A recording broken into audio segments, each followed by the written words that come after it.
Kings of Westeros kind of suck, but the queens I like. So I'm going to rank my top 10 queen consorts, but please remember, this will be a vibes-based list. There will be good people, there will be bad people, but they will all be interesting. So let's all just be chill in these comments. So there will be like mild spoilers. I will say things like, oh, this person dies, but you know, like all of these people are going to die at some point. So like, just, yeah, be chill. Starting off our top 10 strong, we have this queen, Rhaenyra Targaryen. We do not deserve her, whether it's in the book, whether it's in the TV show. She is great.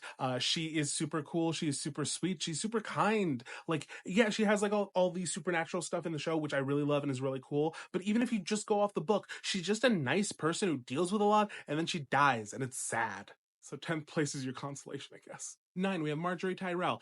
Specifically, I'm going to say TV show Marjorie and not necessarily book Marjorie. Book Marjorie is interesting, but we don't get to, learn a lot about her because she's not a POV character. So I'm specifically saying like the show. Show Marjorie, she gets shit done, and she is making moves. So I enjoy her, and I enjoy her sassiness. Be chill. Do not scroll. Listen to me before you leave.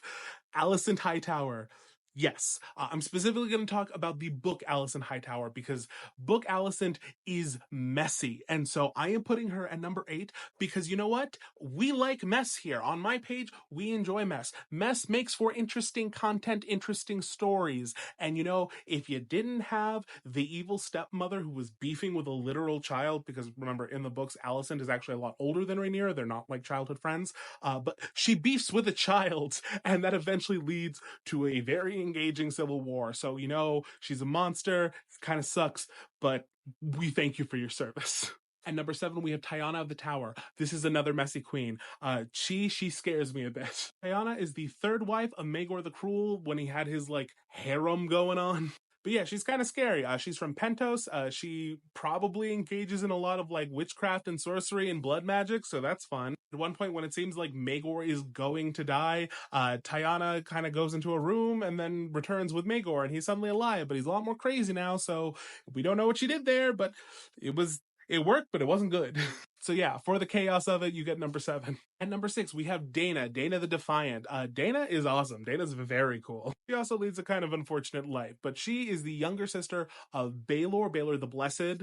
He is the crazy king who was obsessed with religion and was cuckoo for Cocoa Puffs. So Dany was only queen for a little bit because she was married to her brother Baelor, but again, he's like a religious fanatic, so he never consummates the marriage because that would be sinful, sins of the flesh, all that. And then once he becomes king, he convinces the High Septon to annul their marriage since he never consummated it, and then very quickly locks her and their other 2 sisters up in the Red Keep in their quarters for 10 years.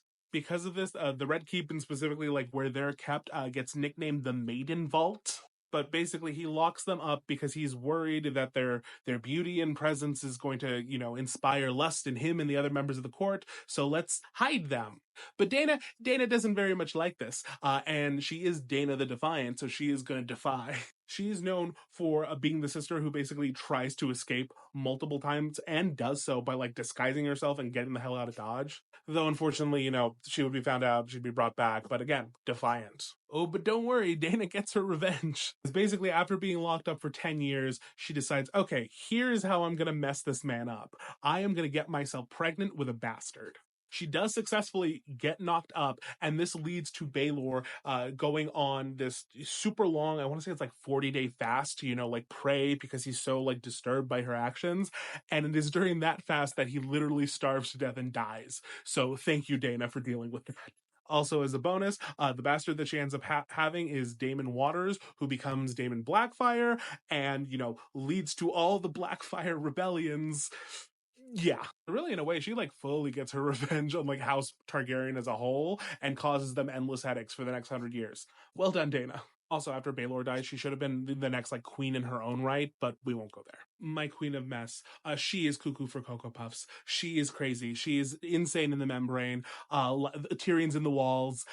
She is the drama. I don't know what to tell you. She is endlessly entertaining. She is a source of so much good in this story for being as evil as she is. By good, I mean entertainment, because that's what we're judging on. Vibes. Just let me enjoy Cersei, okay?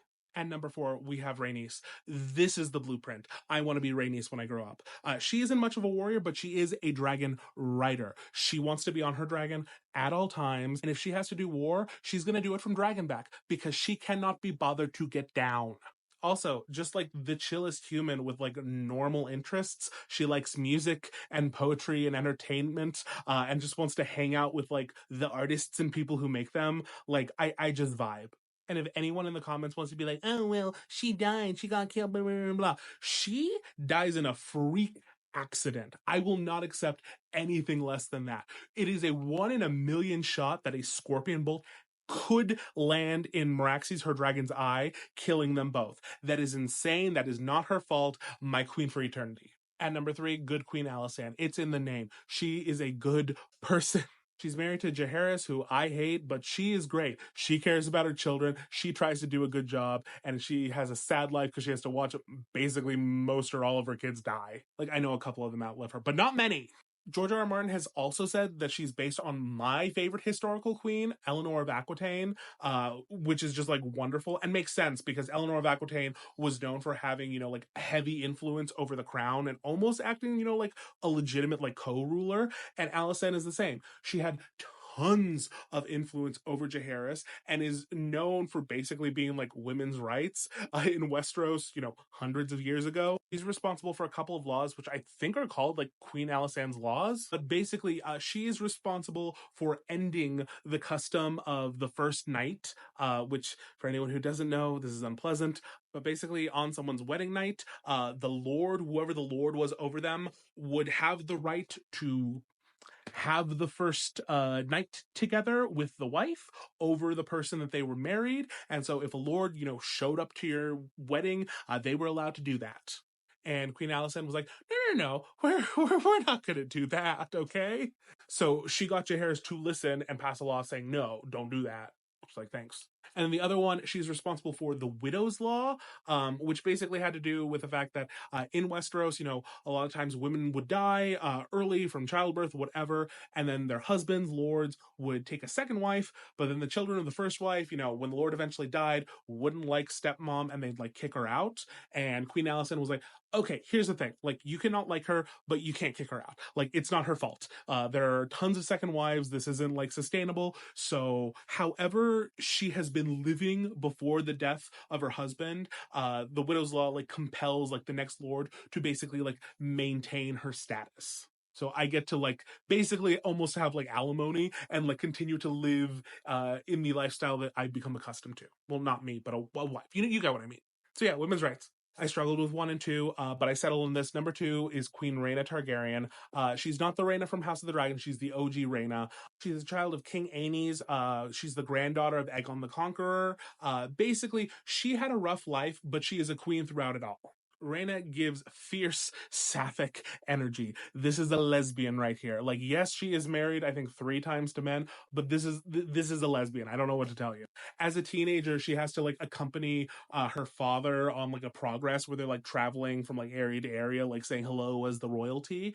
And she was so obnoxious, so insufferable because they basically didn't let her girlfriend go with her that she pouted the whole time and threw basically a fit until they allowed her girlfriend to join her on the progress. And then she was all chipper and like, yeah, I'll do it. Cool. She's here. Great. Love it.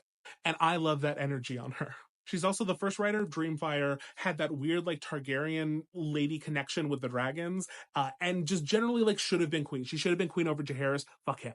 I'm running out of time, but number 1 is clearly Visenya Targaryen, the OG. She is so cool. The Maesters in Fire and Blood hate her. And you know, if the Maesters hate you, you are a bad bitch. She's also one of the only Targaryens that lives to a ripe old age and takes no shit the entire time that she does. She pushes for her family. She takes care of her family. She cuts bitches. She rides her dragon Vhagar. She's legitimately just really freaking cool, and I love her, and I'm out of time, so okay, goodbye.